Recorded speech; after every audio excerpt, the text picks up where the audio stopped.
I make a lot of anniversary videos, but today is one I have been waiting to post all year. Happy 20th anniversary to the Boondocks, a phenomenal piece of art for the culture and one that I was glad to experience in real time. I've said it before, I use humor not to cope but to find understanding in places that don't offer it. So in 2006, when I got bussed out the ghetto to a mostly white middle school and one of the only black people that worked there was this dark-skinned black woman that hated black children, there were two TV shows at the time that helped me process that.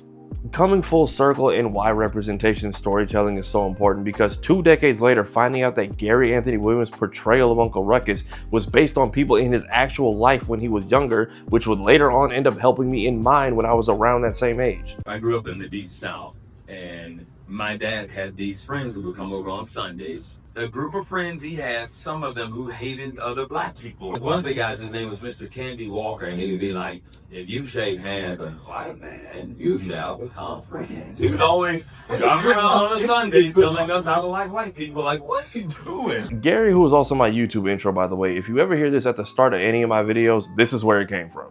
Tafari TV, giving you the information when you need it the most. Tafari TV. If you go over to Critics of Culture, there is currently a movement to try and get a reunion special going. Cartoon Network, HBO Max, I know y'all can do it. I'm gonna keep tagging y'all. There was an anniversary panel this year at DreamCon, which I got to be front row for. Shout out Roxy Hayes, who did a great job hosting. I also got to meet and interview the entire cast and just personally thank them to their face for this iconic piece of art they put out into the world, as well as get them to autograph my full series set. And of course, rest in power to the legend, the great John Witherspoon. Him on that stage or just in this con circuit in general, I know he'd be loving it if he was still here with us.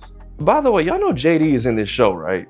Like outside of this panel, I find it funny that no one in 2 decades has ever brought this up. Also, one of the only shows I know that has a full season available on the PSP, but also a reminder that physical media is important, because while all the banned episodes are now on streaming, the story of Jimmy Rebel is nowhere to be found. Every platform that this show enters, that episode does not enter the chat. One of those banned episodes which happens to hold my favorite quote from the show. Granddad, what do you do when you can't do nothing, but there's nothing you can do? You do what you can.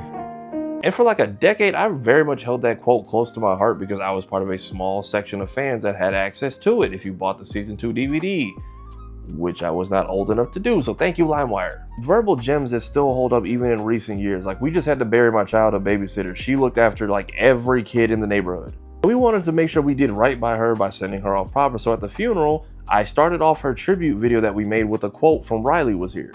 Let's paint a picture of someone you love. Maybe someone who's not with us anymore. A show with only 3 seasons that we acknowledge, but has had as many accurate predictions as The Simpsons. A theme song that people use as affirmations, art, and fan projects. I met my homie Ozzy because of this shirt. His first creation that caught my eye led to us being friends, meeting my podcast family, and then me introducing him to Thugnificent. And a show that had some real life ripple effects as it was airing. Yes, we all know the story of Pause and that this show is where the term came from. But if you were there to see that episode air in real time, because on the news the next day, it was alleged that Tyler Perry had fired a bunch of people on his staff, and then he was on Oprah, like right after that, crying and dropping all this childhood trauma he suddenly needed to share with the world. And look, Boondocks is the reason we got Medea's Big Happy Family, which had a whole bunch of new faces we have never seen again, and a bunch of regulars who were just randomly missing. Even the first season, which was only a few episodes in, but had Al Sharpton on CNN having a cow, I'm pretty sure that footage is lost media, but we found the transcripts if you want to go read it. And I know we all want the show to come back. Even the pilot getting leaked this year kind of reignited that flame because it felt like getting a brand new episode.